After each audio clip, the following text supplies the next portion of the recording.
पहा नवीन एपिसोड्स एकदम add free.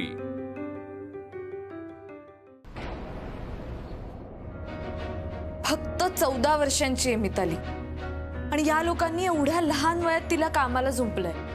घरची परिस्थिती नाहीये पण 4 मुलं आहेत। बरं शिकवणार फक्त मुलालाच, मग मुलींनी काय घोडं मारलंय? इतकी हुशार आहे माझी मिताली, एकपाठी आहे। हे अशा मुलीची शाळा बंद करून इतक्या लहान वयात तिला कामाला लावतायत। इतका त्रास होतो ना मला। जग कुठे चाललंय आणि आपण कुठे चाललोय? काय करणार होतीस तू ताई? काय करणार होतीस? मितालीच्या बाबांशी भांडणार होतीस का ते भुवनेश्वरी मॅडमशी भांडणार होतीस परत एकदा? तुला नडायला दुसरं कोणी सापडत नाही का ग ताई? उठसूट कसली भांडत असतेस ग त्यांच्याशी? प्रत्येक मुलाच्या आयुष्याचा ठेका घेतला नाहीयेस तू। एक लक्षात ठेव, झेपेल ना तेवढंच समाज कार्य करावं। मग मी काय करणं अपेक्षित होतं इरा? होऊ द्यायचं तिचं लग्न का अक्षता टाकायच्या? अगं ताई, मितालीचा काय मक्ता घेतलायस का तू? प्रत्येक मुलाचं कल्याण करणं तुझ्या हातात नाहीये। काल काय तर फी वाढीचा इशू, आज काय तर या मितालीचा इशू। जिजूंच्या आईना बरोबर बोलत होत्या, आपल्या कामाशी आपण काम ठेवावं। तू ना त्यांच्या घरी जायलाच नको होतस। खरंय अक्षरा, अगं पोलिसांनी नेलं असतं तुला तर आम्ही काय केलं असतं बाळा? हे बघ तुझं आता लग्न ठरलंय, हो की नाही? मग हे पोलीस वगैरे काही नको। कमलच्या आईवडिलांना जर कळलं तर प्रॉब्लेम्स अजून वाढणार नाहीत का? सांग मला। पण अक्षरा बाळा, अगं पोलीस तुला का अरेस्ट करणार होते? गुन्हा काय तुझा? मितालीला पळवून नेत होते, त्यांच्या घरात घुसले असाही आरोप केला त्यांनी। अगं ताई, मिताली मायनर आहे तरी सुद्धा असं केलंस? अगं ती मायनर आहे म्हणूनच मी तिला तिथून बाहेर काढत होते ना। अगं पण तिला बाहेर काढता काढता तू आत गेली असतीस त्याचं काय? आई, त्यांचा तो गुंड मुलगा आहे ना, तो मध्ये पडला आणि सोडवलं त्यांनी सगळं। नशीब त्या मुलांनी तरी तुला सोडवलं। पण अक्षु तुला एक सांगू का, मला त्या भुवनेश्वरी मॅडम ना काही बऱ्या वाटत नाहीत। त्यात पुन्हा त्यांचा तुझ्यावर राग आहे ग। पण त्या मुलाचे उपकार आहेत आपल्यावर, कमीत कमी त्याला थँक्यू तरी म्हणालीस का नाही? बाबा, त्यांनी जर मितालीच्या बाजूनी स्टँड घेतला असता ना तर मी तिथल्या तिथे त्यांना साष्टांग दंडवत सुद्धा घातला असता। अगं पण त्या मुलांनी वाचवलं तुला, हे विसरून चालणार नाही आपल्याला। मी तशी वाचलेच असते बाबा, मी काही गुन्हा करत नव्हते, उलट गुन्हा थांबवायचा प्रयत्न करत होते। मला वाचवण्यापेक्षा त्या बिचाऱ्या मितालीला वाचवायची गरज आहे बाबा। घ्या बाबा, बघा स्वतःच्या जीवावर आलंय तरी सुद्धा मितालीला निघालीये वाचवायला। ताई, मिताली तुझी जबाबदारी नाहीये, सोडून दे हे सगळं। अगं ताई, तुला कळतंय का? तू अटक होता होता वाचलीयस। तो जर मुलगा नसता ना तर आतापर्यंत तुरुंगात असतीस। अगं लोक काय म्हणतील याचा जरा तरी विचार करतेस का तू? किती एम्बॅरेसिंग आहे हे सगळं। आणि निखिलच्या आई वडिलांनी मला विचारलं असतं तर मी काय सांगायचं होतं? अगं इरा, तुला कळतंय का? नाही गेले ना मी तुरुंगात आलीये ना घरी। हो, म्हणून काय रोज तुझ्यामुळे आम्ही सगळ्यांनी स्ट्रेस घेत बसायचं का? ताई, तुला माहित नाहीये जीजू किती वेळ वाट बघत होते। ताई, तुला एक खरंच सांगू का, त्या मितालीचं होणारं लग्न मोडण्यापेक्षा स्वतःचं मोडत आलेलं लग्न जुळतंय का ते बघ आधी। इरा, तोंड सांभाळून बोल, मोठी बहीण आहे तुझी ती। देवानी तोंड दिले म्हणून वाटेल तसं बोलू नकोस, माफी माग तिची। ताई, जर अशीच वागत राहिली ना तर एक दिवस ती एकटीच नाही, जेव्हा सगळी फॅमिली गोत्यात येईल ना तेव्हा सॉरी म्हणेन।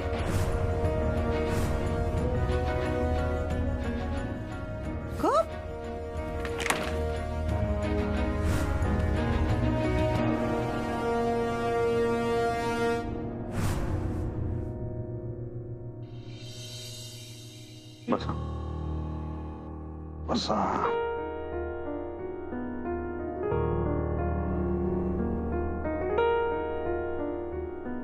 हा माणूस आमचं अस्तित्वच मानत नाही, आम्हाला मानत नाही, आमच्याकडे बघत बी नाही। एवढी वर्ष संसार केला आम्ही, काय हाती आलं आमच्या? काय नाही। त्यांच्या डोळ्यातला तिरस्कार सहन होत नाही आम्हाला, त्यांना आमच्याबद्दल काय बी वाटत नाही। एकतर्फी प्रेम केलं आम्ही त्यांच्यावर, एकतर्फी संसार केला, पण यांची साथ कधी बी मिळाली नाही. पण आजही हा माणूस गोचिडाकडे बघावं तसं बघतो आमच्याकडं. नाही सहन होत. माणूस आहे मी, बाई आहे. आम्हाच बी वाटत ना कधीतरी यांनी पाठीवरून प्रेमाने हात फिरवावा, म्हणावं वा भुवनेश्वरी, खूप केलंस ग आमच्यासाठी.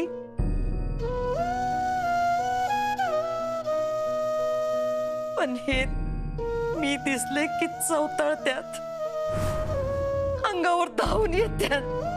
आम्ही त्यांना त्यांच्या पुस्तकातला नको असलेला धडा आहोत, जे ते कधी वाचणार नाहीत. एका बाजूला ते आहेत आणि एका बाजूला तुम्ही आहेसा. न बघितलेल्या बाईचा एवढा विचार करताय. कुठून आलं हे शहाणपण, कुठून आलं समजून घेण्याची वृत्ती. तुमच्याकडनं आयचं आहे. तुमच्याकडून आम्हाला कळलं की बाईला बी मन असतंय, तिच्या बी मनाचा विचार करायचा असतोय पुरुषानं. तुमचं वडील आमच्याशी जसं वागले तसं तुम्ही तुमच्या बायकोशी वागू नका. हो आईसाहेब, ते जसं तुमच्याशी वागले ते मला कवाच आवडलं नाही. म्हणताना त्या माणसासंग मी एक शब्द बोलत नाही, तेव्हा ढुंकून बी बघितलं नाही आणि बघणार बी नाही मी त्याच्याकडे. तुम्ही काळजी करू नका. माझ्या बायकोला मी बरोबरीनंच वागवणार आणि रिस्पेक्टनंच वागवणार. बघा तुम्ही, तुमची शिकवण आहे.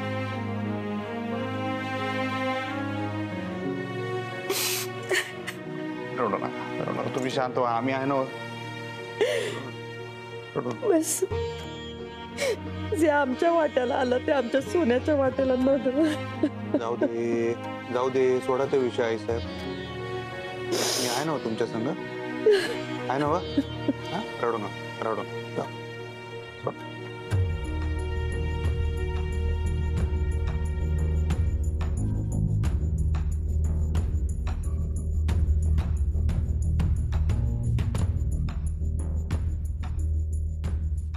मला वाटतं ताईनी जॉब सोडावा.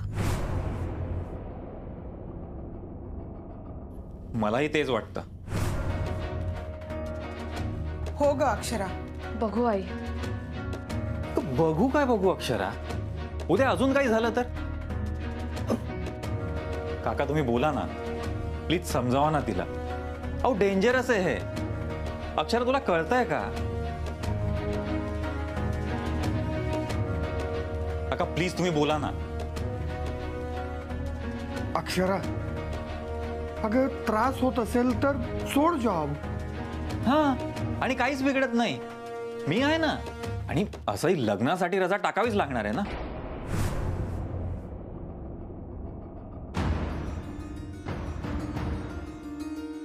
आय मीन, मी बोललोय बाबांशी. ते म्हणालेत की आपण परत एकदा भेटू. आणि असंही पुढच्याच महिन्यात लग्नाचे मुहूर्त आहेत ना. आता कशाला लांबणीवर टाकायचं. अक्षरा, आता झालं गेलं ते सगळं विसरून जाऊ आपण. आता फक्त पुढचा विचार करू. पण अक्षरा, तुला ही नोकरी सोडावी लागेल. हो ताई, तू खरंच जॉब सोडून दे. आणि तसंही त्या भुवनेश्वरी मॅडमना तू आवडत असतेस त्यांच्या शाळेमध्ये. केवढा त्रास देतात तुला त्या. मलाही तसंच वाटतं. अक्षुबाई, अगं तू एकदा बोल ना त्या फुलपगारांशी. हे बघ, हे असं सारखं स्ट्रेस मध्ये काम करणं योग्य नाहीये. त्यांनी तुझ्या शिकवण्यावर परिणाम होईल. त्यांनी पोलीस बोलावले, उद्या अजून काहीतरी होईल. त्यापेक्षा नकोच ते. आणि ह्या सगळ्यात आपली बदनामी किती होईल ताई. अगं लोक काय काय म्हणतील आपल्याला. हो, बाबाही चिडतील. अब्रूला धरून चालणारे माणसं आहोत आम्ही. आय मीन आपण सगळे. ताई, तू काही पण कर, पण एक लक्षात ठेव. अगं माझं पण आयुष्य तुझ्यावर निर्भर आहे. ते तू स्पॉइल नको करूस. म्हणून म्हणतीये, तू प्लीज हा जॉब सोड. मला पटतं इरा.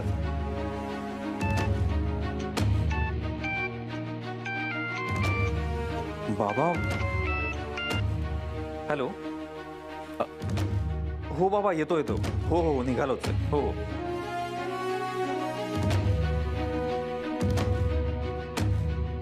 बाबांचा फोन होता, मी येतो. बाय अक्षरा.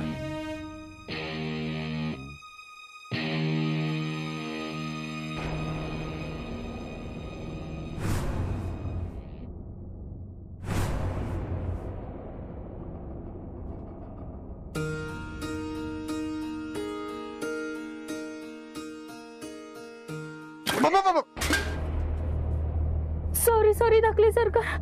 काय शानी फडकं घेऊन येजा, पुसायला काहीतरी घेऊन येजा. मिताली तू पण का नाही खाली जमिनीत बघून कोणीकडे चालतेस मला कळत नाही. कायमची बोंब आहे तुझी.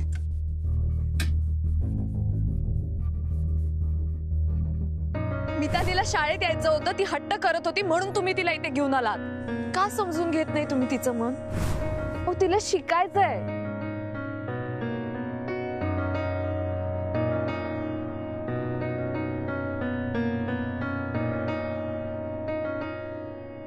घे जरा इकडे कोपऱ्यातलं घे मारून. पर ते नव तायडे, त्या शाळेसाठी एवढं का मारायलेस तू? तिथं काय गटूळ पुरून ठेवले? मॅडम आहेत ना. कोण मॅडम ग? अक्षरा मॅडम. हा, मग त्यांचं काय? मला लय आवडतात. मला बी म्हणजे चांगले आहेत मास्तरीन बाई तुमच्या, तसं विषय काय नाही. पण त्यांचा काय संबंध आहे? तुला तुझ्या बानं सांगितलेलं ऐकाय नाहीस तू? अक्षरा मॅडम म्हणतात प्रत्येकानं शिकलं पाहिजे. शिक्षणाने माणसाची प्रगती होते. नाहीतर माणूस आणि प्राणी यांच्यात काय फरक राहिला? माणूस शिकतो आणि प्राणी शिकत नाही. लिमवट्टी, प्राणी शिकत नाही आणि तू शिकून काय उजेड पाडलास? एक भांड तुला सवय वर घेऊन जायला ते जमना झाले होय? अगं प्राणी शाळेत जाऊन शिकत नाहीत, बरोबर आहे. आता वाघाला शिकार करायला काही शाळेत जाऊन शिकायला लागत नाही. त्याची आई शिकवते त्याला लहानपणापासून. बक्कना करतोय देऊ. आणि तुमचा मासा घ्या, मासाला पोवायला काय स्विमिंग क्लासला जायला लागते का? सापाला चावायला शिकवायला काय शाळेत नेऊन त्याला शिकवायला लागते? असं काही नसते. ए महत्वाचं काहीतरी सांगतो. इकडे घासून घासून जमिनीत ठिणग्या काढतील. इकडे बाद झाले. किती पुसायचं ते? हे अशी शाळेत जाऊन हुकल्यावणी करतात. हे बघ, मुद्दा येऊ आहे तुमच्या मास्तरीन बाई चांगले नाही असं नाही, पण आहे की नाही त्यांची मतं म्हणजे आता काळ्या दगडावरची पांढरी रेगच आहे हवा, त्याच्यात काही बदल होणारच नाही असं नाही. पण मला लिहायला वाचायला शाळेत कळलं. तुम्हाला मला सांगता नाही येणार, पण मॅडम सांगतील बरोबर. आणि मॅडम खूप छान आहेत. त्यांनी शिकवलेलं सगळं कळतं. त्या बोलतात ते सगळं खरं वाटतं. मॅडम कडून मला कळलं की मी एक पाठी आहे. म्हणजे एकदा ऐकलं वाचलं की लगेच पाठ होतं. खरंच बघा तुम्ही, मी एक पाठी आहे की नाही असं म्हणतीस? ती पुसायचं ठेवून ये जा.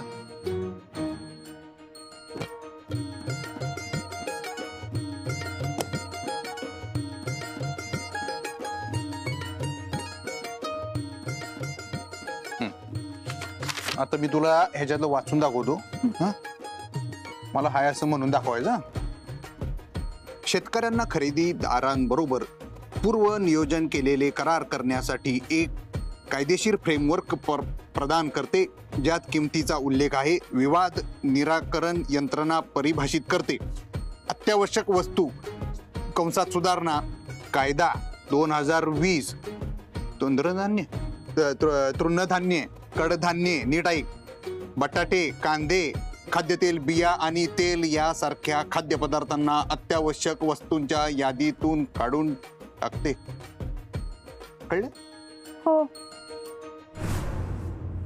म्हणून दाखव बघूया. शेतकऱ्यांना खरेदीदारांसोबत पूर्व नियोजन केलेले करार करण्यासाठी एक कायदेशीर फ्रेमवर्क प्रदान करते, ज्यात किमतीचा उल्लेख आहे. विवाद निराकरण यंत्रणा परिभाषित करते. अत्यावश्यक वस्तू कंसात सुधारणा कंस पूर्ण कायदा 2020. तृणधान्ये, कडधान्ये, कांदे, बटाटे, खाद्यतेल, बिया आणि तेल यांसारख्या खाद्यपदार्थांना अत्यावश्यक वस्तूंच्या यादीतून काढून टाकते. नाद बंड्याच मास्तरीनबाई म्हणले तो विषय खरा आहे म्हणजे. आमच्या मॅडम कधीच चुकीचं बोलत नाहीत. घे बस, आता लई झालंय. कधीच चुकीचं बोलत नाही असं पण काय नाही. आता लगेच जरा कौतुक केलं की लगेच हवेत उडू नकोस. लई डाव चुकीचं पण बोलतात तुमच्या मास्तरीनबाई. पण धाकले सरकार, मला शिकायचंय.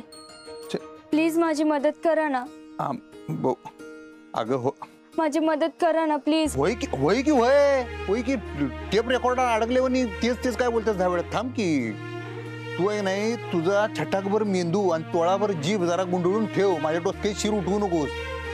समोरच्या माणसाला जरा काहीतरी सुचू देत जावा, डोसकं फिरू नको. पण धाकले सरकार, मला शिकायचंय. परत तेच तुमच्या आजकालच्या पोरांनी काय झालं मला काय कळत नाही बरं का. आडग्यावनी आपलं एकच बडबडत राहायचं, शिकायचं. तो मोतीरामचा पोरगा बी तसंच. तो तर विहिरीत जाऊन.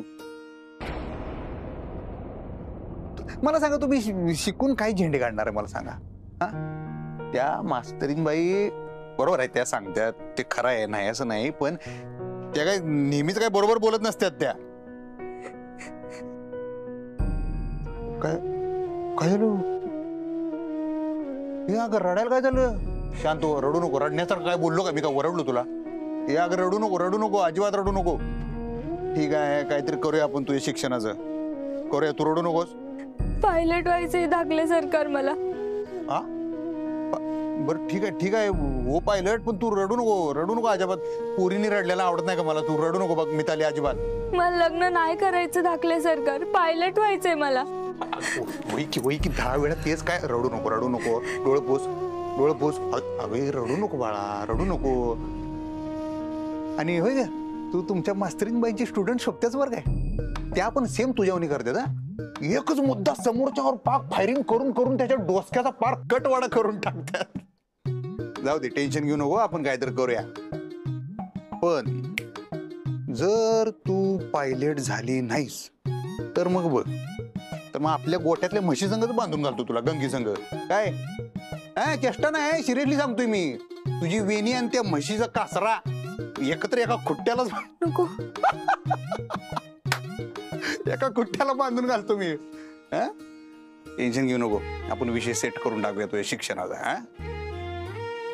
आणि हे ऐक, हे बघ बाई माझी, ही गोष्ट थोरल्या सरकारासनी कळता कामा नये. हा, अजिबात कळता कामा नये. कळलं ना? पण नाना, तुझ्या नानाची टांग तुझ्या. त्याला सांग तुम्ही काय सांगायची. कुणीकडे आहे तुझं नाना? सांगू घ्या.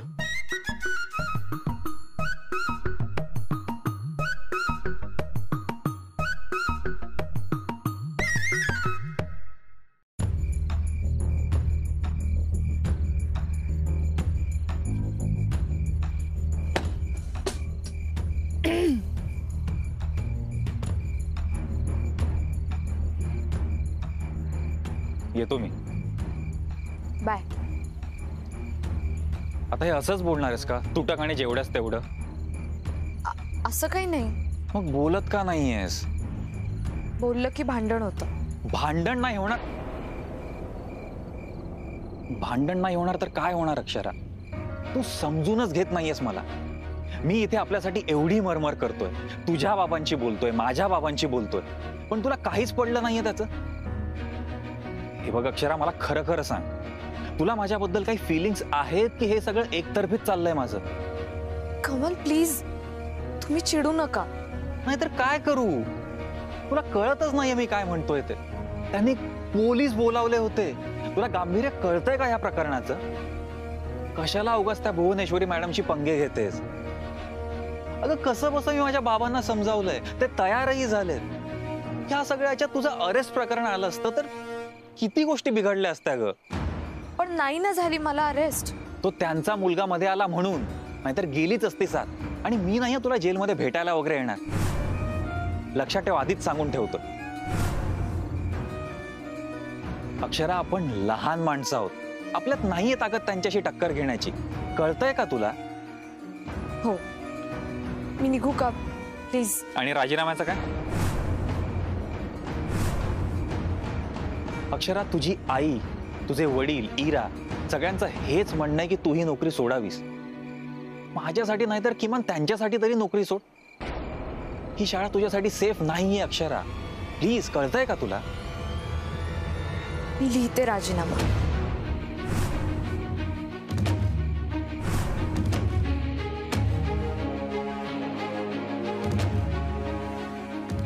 तुझ्या चांगल्यासाठीच सांगतोय. कळतंय का तुला? सोड आता ही नोकरी. त्या भुवनेश्वरी मॅडम तुझ्या विरुद्ध काही ना काही कारस्थानं करतच राहणार. तू काहीही चांगलं करायला गेलीस ना तरी त्याचं भलतंच घडणार. कशाला उगाच नागिणीच्या शेपटावर पाय देतेस ग? मी सगळं मितालीसाठी करत होते. अगं तुझा कन्सर्न कळतोय मला. मीही प्रोफेसर आहे. तिच्यासाठी जेवढं करायचं तेवढं केलंस तू.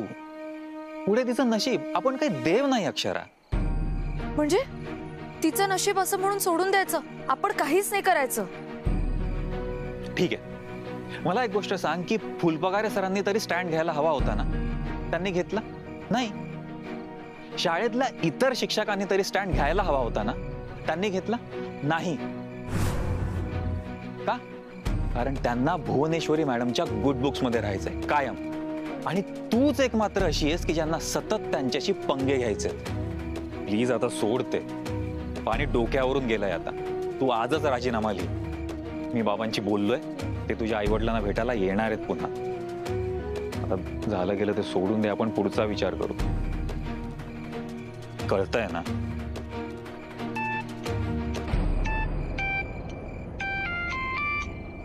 बाबा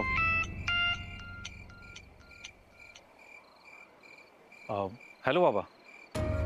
हो मी येतोच आहे, लगेच निघतो. हो हो हो हो मी निघतो.